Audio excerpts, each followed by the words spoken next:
ভয় পাওয়ার কিছু নাই। এই অবৈধ সরকারের, এই রাজাকারদের সরকারের সময় শেষ হয়ে এসেছে। প্রধানমন্ত্রী শেখ হাসিনাকে তারা অবৈধভাবে উৎখাত করেছে। আমরা যতক্ষণ পর্যন্ত শেখ হাসিনাকে আমরা দেশে ফিরে না আনতে পারবো, ততক্ষণ পর্যন্ত আমরা এই আন্দোলন চালিয়ে যাব। আমরা এই রাস্তা থেকে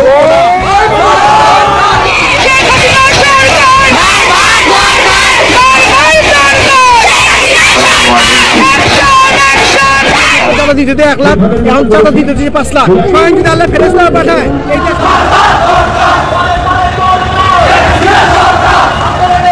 এবার পতন হচ্ছে ডক্টর ইউনূসের অন্তর্বর্তী সরকারের, কেননা বাংলার সাধারণ জনতা এখন বুঝতে পারছে শেখ হাসিনাই ভালো ছিল। হাসিনা থাকতে চাঁদা দিতে 1 লাখ, এখন চাঁদা দিতে 5 লাখ, স্বয়ং যদি আল্লাহ ফেরেশতা পাঠায়। সাধারণ জনতার প্রাণের দাবি শেখ হাসিনা এবং আওয়ামী লীগ বীরের বেশেই দেশে ফিরবে এবং আবারও শেখ হাসিনাকে প্রধানমন্ত্রীর চেয়ারে বসানো হবে। আমরা সবাই টাকা দিলে শেখ হাসিনা আবার বাংলাদেশ আনবে। ডক্টর ইউনূসের আমলে ঘটে যাচ্ছে গুম খুন সহ নানা ঘটনা, যা দেশের সাধারণ জনতা বরদাস্ত করতে পারে না। এক সময় যে জনতা খোদ শেখ হাসিনার বিরুদ্ধে আন্দোলন সংগ্রাম চালিয়েছিল, এমনকি 24-এর গণ অভ্যুত্থানও ঘটিয়েছিল, 15ই আগস্টে দেখা গেল এক ভিন্ন চিত্র।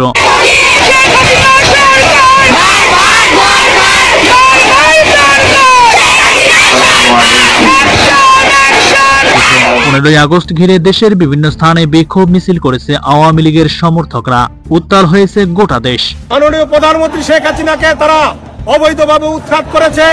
আমরা যতক্ষণ পর্যন্ত শেখ হাসিনাকে আমরা দেশে ফিরে না আনতে পারবো, আমরা এই আন্দোলন চালিয়ে যাব। আমরা এই রাস্তা থেকে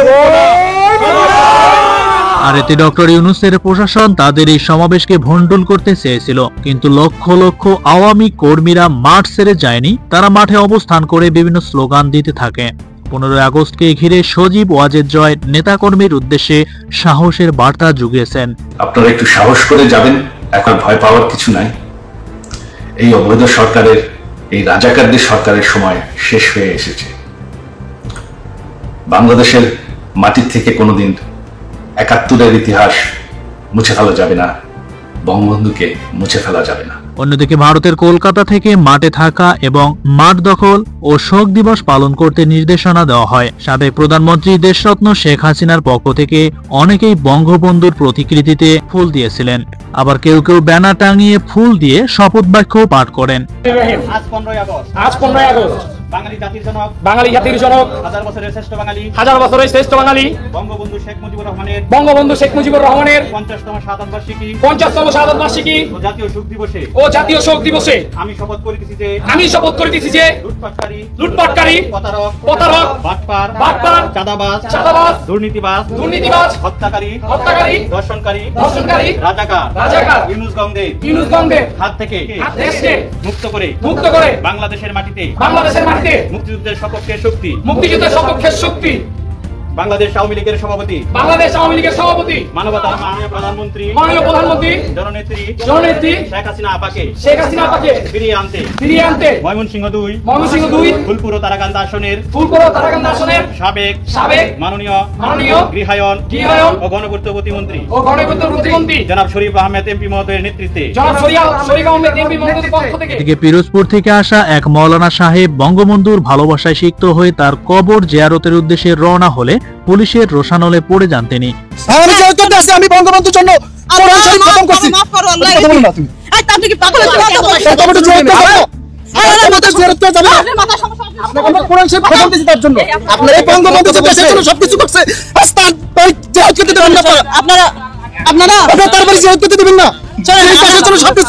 তবে তার মতো লক্ষাধিক আমজনতা মাঠে রয়েছেন, যারা শেখ হাসিনাকে ক্ষমতায় না বসানো পর্যন্ত মাঠ ত্যাগ করবেন না। মাননীয় প্রধানমন্ত্রী শেখ হাসিনাকে তারা অবৈধভাবে উৎখাত করেছে। আমরা যতক্ষণ পর্যন্ত শেখ হাসিনাকে আমরা দেশে ফিরে না আনতে পারবো, তো আমরা এই আন্দোলন চালিয়ে যাব। আমরা এই রাস্তা থেকে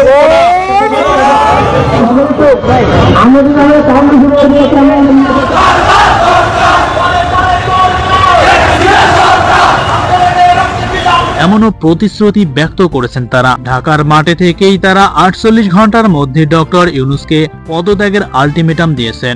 পদত্যাগ করতে পারেন ডক্টর ইউনূস। বাংলাদেশ জামায়াতে ইসলামী এবং জাতীয় নাগরিক পার্টি এনসিপি নির্বাচনে না গেলে ডক্টর ইউনূস পদত্যাগ করবেন, এমনটিও মন্তব্য করেন আমার বাংলাদেশ অর্থাৎ এবি পার্টির সাধারণ সম্পাদক ব্যারিস্টার আসাদুজ্জামান ফুয়াদ।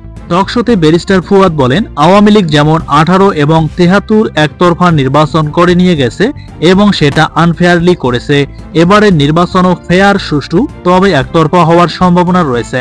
কারণ বিএনপির ইতিহাসে প্রথমবারের মতো তাকে সিরিয়াসলি প্রতিটি আসনে কম্পিট করার মতো কোনো প্রার্থী নাই। সেখানে সব দল যদি একত্রিত হয়ে যায় তারপরেও বিএনপির এগেইনস্টে 100 প্রার্থী দেওয়া সিরিয়াসলি কঠিন হবে।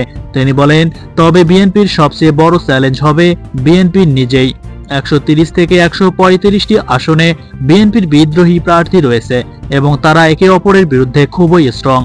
ফুয়াদ আরো বলেন, জুলাই সনদ বাস্তবায়ন নিয়ে দলগুলোর ভিতরে সিরিয়াস ইস্যু তৈরি হয়েছে যে আমরা এগুলোতে একমত হয়েছি।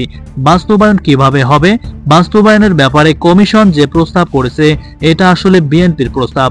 ফুয়াদ বলেন, অন্তর্বর্তী সরকার এই দায় নিয়ে একটি ভালো নির্বাচন করবে কিনা, গণ অভ্যুত্থানের সকল শক্তি এই নির্বাচনে অংশগ্রহণ যেহেতু করছে না, এরকম একটি নির্বাচনের দায় আমরা আসলে নেব না। তখন এমনও হতে পারে ডক্টর ইউনূস কিন্তু বেশ কয়েকবার দায়িত্ব ছেড়ে দেওয়ার উদ্যোগ নিয়েছিলেন, তখন হয়তো তিনি নিজ থেকেই দায়িত্ব ছেড়ে দেবেন, নির্বাচনকালীন একটা সরকার করে দিয়ে তিনি বিদায় নিয়ে চলে যাবেন।